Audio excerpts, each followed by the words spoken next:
Hi, this is Jingrong, and today we will be explaining to you about the working principles of combustion chamber.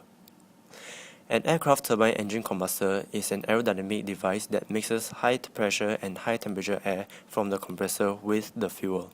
It then burns and turns the mixture into higher temperature gases to be fed into a turbine for mechanical work extraction. 내가 제일 잘 나가. 내가 제일 잘 나가.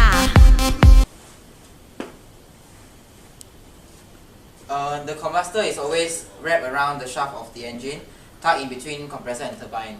There are three main forms of combustion chamber. The earliest form is multiple can, as you can see here. Each can there is an injector inside. Yeah, this is suitable for rescaling for different engine sizes. Once a stable geometrical configuration is established for a single can, the number of cans can be changed to accommodate the airflow change. It is structurally complex, require complex feed and connecting tubes. It is also has large weighted liner area per unit volume that required for each can. 내가 제일 잘 나가. 내가 제일 잘 나가. 제일 잘 나가. Big bomb ratatata tatatata. Big bomb ratatata tatatata. Big bomb ratatata tatatata. Big bomb ratatata. Okay, the second type of combustion chamber is can annular form. This single annular pressure casing couldn't be used to consolidate the individual casing, to greatly simplifying the structure. The individual liners, as you can see here, would fit into this common annular casing, easy to rescale for different engine sizes, but it suffers the same large weighted area issue, like here. Crossover tube are still required for ignition in the multiple cans. Oh my god. 누가 봐도 내가 좀 죽여주잖아. Alright. 둘째 가라면 이 몸이 서럽잖아. Alright. 넌 뒤를 따라오지만 난 앞만 보고지. Okay, the modern type of combustion chamber is annular form. As you can see here, a single continuous gas volume wraps around the engine shaft, and the weighted area of the combustor volume is minimized. There's no crossover tubes. As you can see here, there's no crossover tube. Since the flame can propagate within the single volume from injector to injector. It is structurally simple, robust, and very light. Yeah. Diffuser is located just upstream of the combustor to recover as much of the dynamic pressure as possible. Since the air will be flowing through conducted paths in the combustor, pressure loss will happen in related to the volumetric flow rate. Thus, it is advantageous to lower the specific volume as low as possible and increase density as high as possible by recovering the dynamic pressure head. For this reason, the diffuser is used to slow down the compressor discharge air. However, slowing the airflow down too much is not desirable, as it requires a very wide combustor. Typically, the diffuser is designed so that the average axial unburned air speed across the widest part of the combustor, the reference speed, is kept down to around 10 meters per second. Mixing fuel and air quickly and uniformly is critical for modern high-pressure engines. After injected fuel is exposed to the hot air, the fuel will start to burn after a short time delay or ignition delay time. As engine pressure rises, combustor inlet air temperature rises.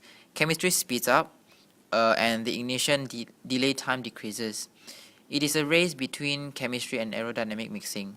The more uniform the mixture is when the burning starts, the cleaner the outcome. The state of fuel-air distribution when combustion starts determines combustor operating stability as well as emission characteristics.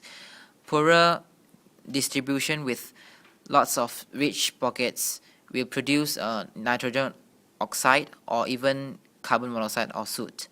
Excessively lean pockets will produce. Hydrocarbon combustion is a complex multi-step, multi-path chemical process that is also limited by the speed of fuel-air mixing process. However, if the fuel and air are already thoroughly mixed, the rate of reaction is an exponential function of the mixture temperature.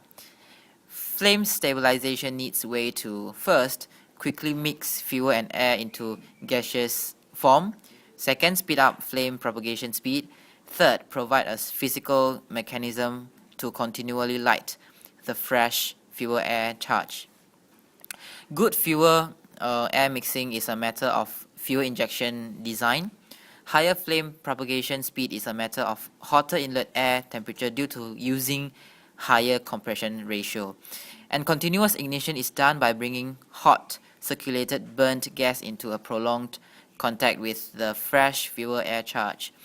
All these features are present in the front end of the legacy combust or highly turbulent flow from the fuel injector, high inlet and burn gas temperatures, and the primary recirculation vortex. Flame stabilization is through putting recirculated burnt gas in contact with the fresh charge of the prolonged period. The swirling nature of the fuel-air mixture coming out of the nozzle forms a hollow cone-shaped spray. Since there is no forward flow in the center region downstream of the nozzle, the flow along the outside curves back in the center to form a ring-shaped vortex. The burning process occurs while the vortex rotates fresh fuel-air charge from the side to the center of the combustor. When the hot chemically reactive gas emerges from the center and contacts the new batch of fresh fuel-air mixture, the latter's temperature is raised and chemical branching reactions are accelerated by the very reactive radicals. As the fresh charge and the hot products from the vortex move together, ignition occurs. The cycle starts again. Okay, this primary combustion zone is typically slightly richer than stoichiometric on average. To get rid of these undesirable components, extra air is added through a set hose to burn them off and bring the equivalent ratio to less than unity. The bulk of the hot gas mixes and burns with the air in a jet in cross-flow configuration in the secondary zone. The jets from the primary dilution hose stabilize the upstream circulation vortex that moves about in space longitudinally and azimuthally, partially due to vortex, keeping it in place, fixing the flame stabilization mechanism specially. Since this burnt air is still too hot, additional fresh air is mixed through the secondary dilution holes to dilute the combustor air temperature further to an acceptable level for the turbine stator. The primary and secondary dilution jets account for roughly 1/3 of the combustor airflow. The balancing 1/3 of the combustor air is used to cool the liners. This cooler, fresh air entering the combustor hugs the liner wall and lowers the average air temperature near the wall. To even out the gas temperature profile across the combustor exit, the jets from the dilution holes are designed to put the dilution air toward the middle of the combustor flow path. At the exit of the combustor, the burnt gas is typically around 1400 to 1700 degrees Celsius. Getting a uniform temperature across the exit is a matter of good mixing and dilution. Even though the combustor pressure changes greatly during the operating cycle, the typical average axial airflow speed in a combustor is relatively constant. Raising the reference speed increases the possibility of flame blow-off. Lowering it requires larger combustor volume.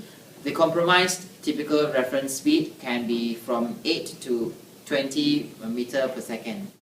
Minimizing combustor pressure loss is desired, but it is unavoidable as some pressure loss is needed for fuel injector operation and liner cooling. There are two types of pressure losses. First, it is due to the need to provide higher speed airflows through small holes, slots, and fuel injector swirlers. Second, it's due to combustion-induced acceleration. The combustor internal flow is one of the most chaotic flows. Turbulence is a norm. The fuel injectors generate huge turbulence to break up fuel. The primary vortex breaks down into smaller vortices. The primary jets interact with the primary vortex and can form an oscillatory system that can be a part of thermoacoustic instabilities. These jets also interact with the boundary layer flows from the liners. On top of that, turbulence chemistry interaction is embedded in the flow. All parts of the flow are changing constantly, physically and chemically. The two most important components of the combustor are the fuel injector and the liner. They complement each other. When one changes, the other also changes. When the fuel nozzle technology provides better mixing, the combustion temperature becomes more uniform. There are fewer hotspots, and so liners able to withstand lower temperature can be used. If a new liner material can operate at higher temperature and need less cooling air, the saved air can be diverted to the injector to improve fuel air mixing. Thus, they are enabling technologies for each other. 내가 제일 잘 나가.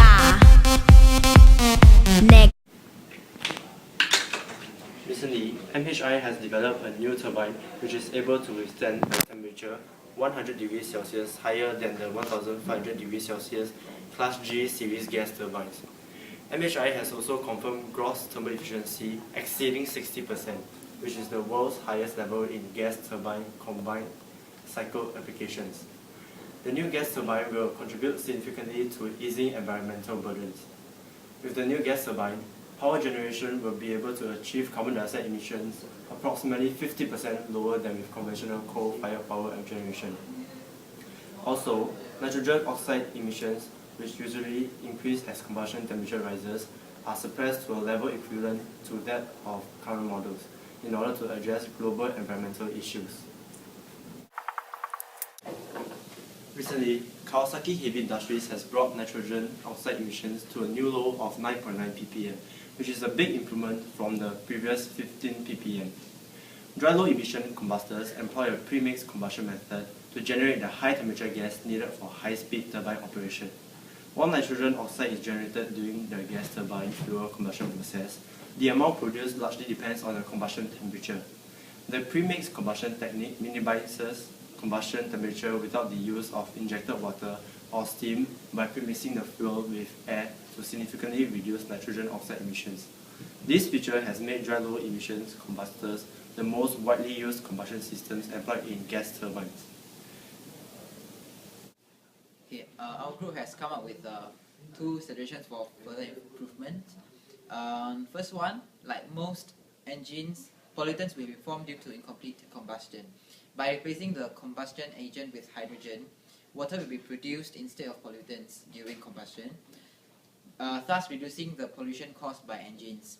It may also reduce the takeoff weight of the aircraft, as hydrogen is lighter than conventional fuel. By using clean renewable sources such as wind or solar, hydrogen can be produced without any pollution. Thus, it will be an unlimited source of combustion agent. Second one, when using lean air fuel mixture, the fire may be extinguished. By adding methane to reduce the lean blow-off limit, the fire will be extinguished at a leaner air fuel mixture. This will result in the consumption of less fuel for the engine to maintain at the same speed. The fuel required for flight may also be reduced, which will reduce the takeoff weight of the aircraft also. Yeah, that's all